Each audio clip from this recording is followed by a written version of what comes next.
as an Australian, finding out that they were working on Australian operators, I was so excited. Gridlock, deploy tracks! And that's my favorite part of the job, is working with the designers to hear what they want to bring to the game and then figuring out how we can relate that to the character's personality.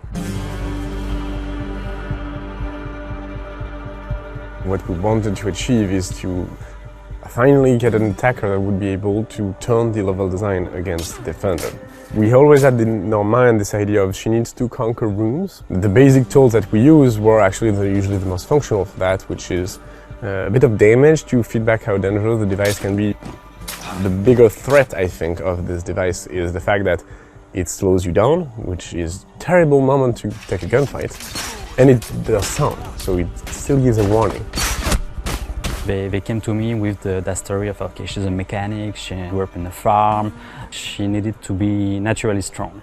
She should be able to lift heavy stuff like it's nothing and continuing to talk to you. When we started to design her, we put all the military stuff aside and we started to really create the character. When we nailed the character as a mechanic, we started to say, okay, how are we gonna ground her into the military? She's still an SSR member, but I think in the end we achieved a super unique character. Her gadget deploys a mat of road spikes, and she actually developed that when she was working in the mobility platoon of the SASR.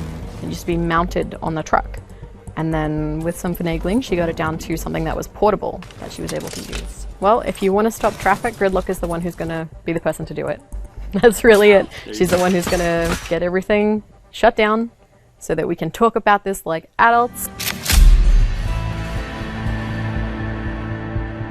So we developed Mozzie and Gridlock at the same time. We knew from the get-go that they were going to be a duo. So that was exciting because we've had operators from the same division before, but we haven't had two that worked so closely together, so well together, and who complement each other so well. And it's been in the back of our mind for a very long time of turning attacking drones against them. He shoots, he scores. That's a drone for us.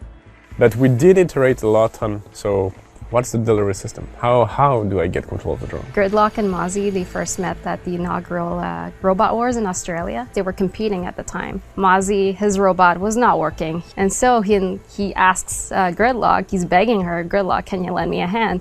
And Gridlock, she has a soft spot for the underdog, so she does it for him. And the running gag is that Mozzie owes her this whole time for it.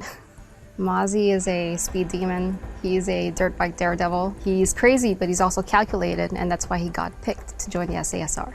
Motorcycle has been the perfect match with the character. And as I do ride motorcycle, I have been pretty picky with the creation of that character.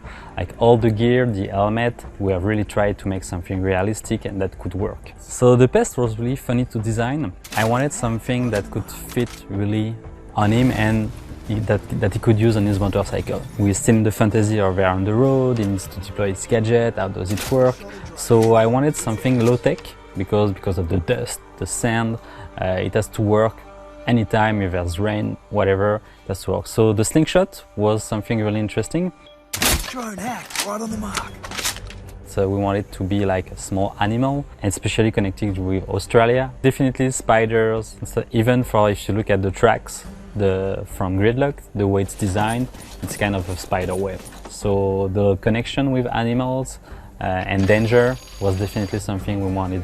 As a game designer with a mathematical background, I tend to focus on this thing needs to work that way. My point is a reload needs to last that amount of time for gameplay, for balance. This is how you need to make things.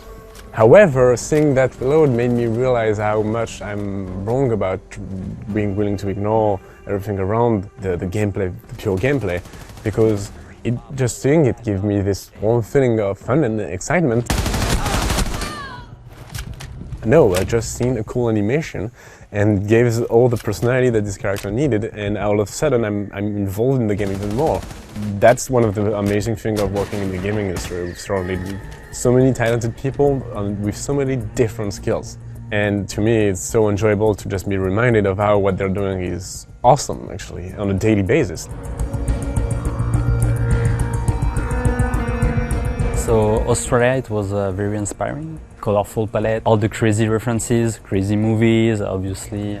Well, one of the most fun things about being a level artist is the storytelling, you know? So there's always little things. If you go around and you explore the map, you could kind of like CSI it and put the stories together and kind of guess what happened there beforehand. We already knew that we wanted to have a garage, a motel, and a restaurant.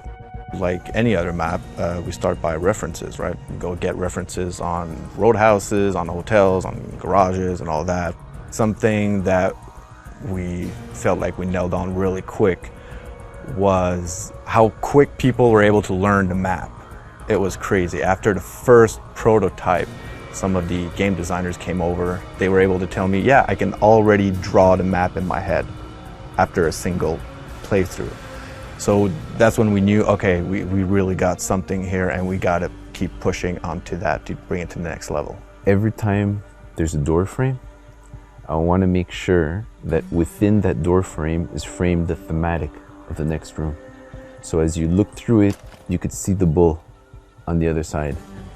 And we do that all the time, so no matter where you are and where you turn, once you play the map a couple of times, you know exactly your orientation and where you are and you have a call out. We're always thinking of player orientation and the flow of the map as well, you know?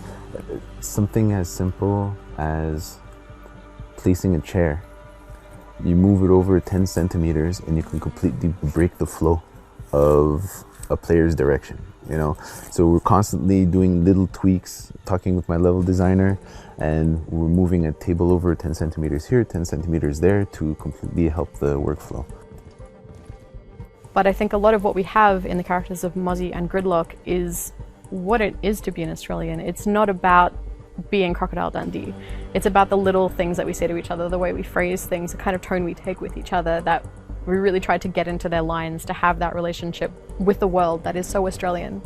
My tracks do more than a box jellyfish. Sweet ass grabbed us a drone direct.